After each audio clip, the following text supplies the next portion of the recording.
Welcome to the deep dive. Today, we're looking into the Osmo Dashcam Pro. You've probably seen the ads: 4K clarity, AI night vision, professional grade safety. Big promises. Exactly. So we've dug into a review from XGuide, and really our mission here is simple.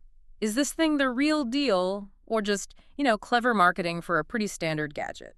Right. Does it live up to the hype? Okay, let's unpack this then. What were the first impressions like right out of the box? Well, physically, it looks the part. It's definitely sleek, pretty compact, looks high-end. Okay. And feature-wise, it lists all the usual stuff. Front and rear cameras, loop recording, that's where it records over old footage, parking mode, motion detection, all that. And setting it up. Any issues there initially? No, actually, the initial setup was apparently quite smooth. Quick installation, and the daytime footage, described as surprisingly sharp. Colors look good, balanced. So during the day, it basically works as advertised? Pretty much. The interface is user-friendly. It starts recording automatically when you start the car. So, yeah, for daylight driving, the first look is, well, decent. Mid to high level performance, maybe. Okay, but here's where things really start to get interesting, right? Because those premium claims, especially the safety stuff, that's often needed when visibility isn't perfect. Exactly. What happens when the sun goes down? That AI night vision they talk so much about. Yeah, what about it?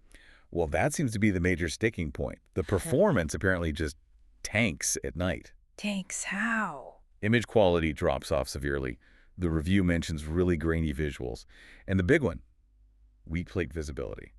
You can't easily make out license plates. Ooh, that kind of defeats the purpose of a safety camera in many situations, so the AI night vision claim. It seems way overstated. It suggests the camera sensor itself probably isn't great in low light, and the AI might just be, software trying desperately to clean up a bad image.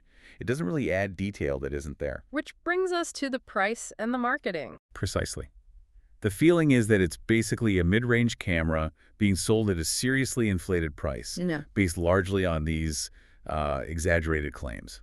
So, okay, maybe the night vision is a bust. But if the daytime 4K is genuinely sharp, could someone just say, all right, I'll accept the limitation, it's fine for most of my driving? You could think that way, but this is where the other shoe drops.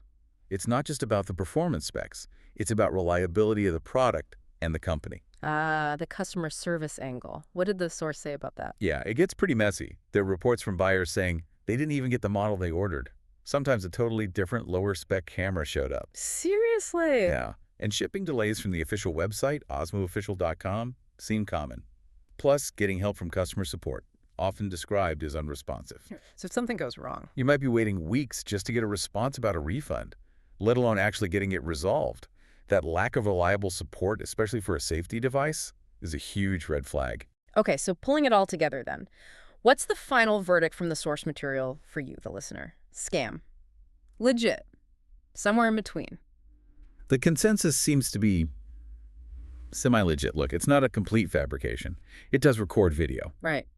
But is it worth that premium price tag? Absolutely not, according to the review.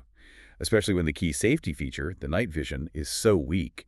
You can find better, more reliable dash cams with actual warranties that stand up. So only maybe if you find it super cheap. Yeah, the review suggested it's maybe an okay buy for daylight driving if, and that's a big if, you find it for under $80 or so. Otherwise, look elsewhere. This really brings up a broader point, doesn't it, for you listening? How do you weigh this up? You got a product marketed for safety, but the core safety feature, nighttime visibility, is weak. And the company behind it might not even respond if you have a problem. How do you assess that value proposition? It feels like a gamble. It really does. It forces you, I think, to be much more critical of marketing buzzwords, especially something like AI. What does it actually mean in practice? Great point. Okay, here's a final thought for you to mull over until our next deep dive. When you're looking at specialized tech, like a dash cam, how much weight do you give those flashy advertised features, the AI this, the smart that's, versus just solid, verifiable, real-world performance, like actual footage you can see? Are you buying the tech or just the talk? Something to think about.